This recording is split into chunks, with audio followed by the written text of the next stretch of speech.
एक बार भगवान बुद्ध कौशल राज्य में भ्रमण कर रहे थे। एक गरीब की कुटिया पर पहुंचने पर गृहपति ने उन्हें दोपहर के भोजन पर आमंत्रित किया। गृहपति ने भिक्षुओं सहित भगवान का सत्कार किया और उन्हें स्वादिष्ट भोजन कराया। कुटिया के आसपास वृक्ष लगे हुए थे। भगवान भिक्षुओं सहित वहीं टहलने लगे। टहलते टहलते सहसा उनकी दृष्टि एक ऐसे स्थान पर पड़ी जहाँ ना कोई वृक्ष था और ना ही किसी प्रकार की घास ही उगी हुई थी।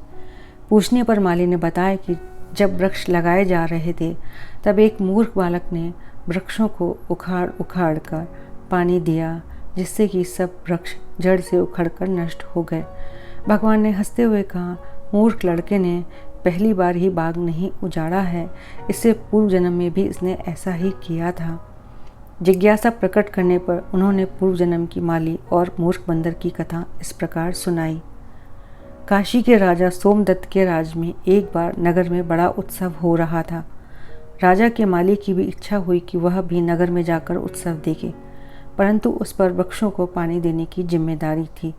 वो सोचने लगा कि क्या किसी को अपना कार्य सौंप कर मैं एक दिन की छुट्टी भी नहीं मना सकता। बाग में बहुत से बंदर भी रहते थे।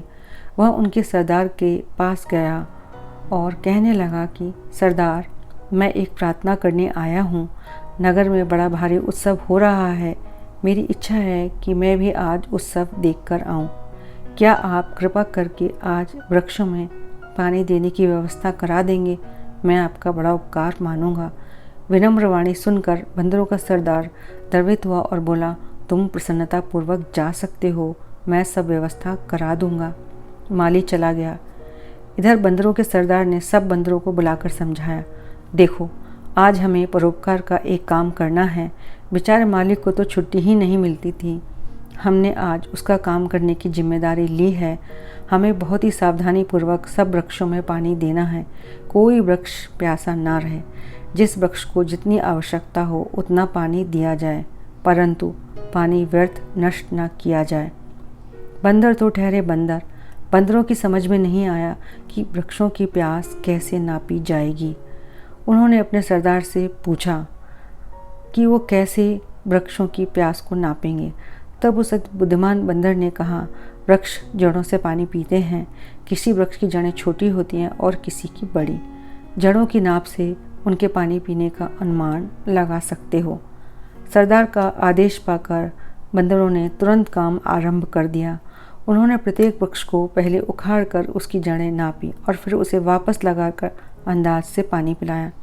इस प्रकार सारे बाग को पानी देने में बहुत समय लग गया और बंदर भी बिल्कुल थक गए, पर उन्हें संतोष था कि उन्होंने अपने सरदार के आदेश का अक्षरश पालन किया है और एक परोपकार का काम करके भी पुण्य कमाया है। दूसरे दिन जब माली वृक्षों को देखने आया तो उसे सब वृक्ष उखड़े हुए मिले और इस प्रकार सारा बाग ही उजड़ गया। वो बहुत ही दुखी हुआ और उसके मुंह से अचानक निकला, जिसका काम उसी को साजे और करे तो मूर्ख लागे। दोस्तों, इस कहानी से हमें ये शिक्षा मिलती है कि मूर्ख मनुष्य का काम हानि ही करता है और सच ही कहा गया है, मूर्ख दोस्त से बुद्धिमान दुश्मन बेहतर है। दोस्तों, यदि आपको मेरी ये कहानी अच्छी लगी तो मेरे चैनल को लाइक करें, शेयर करें और सब्सक्राइब करें। Thanks for watching.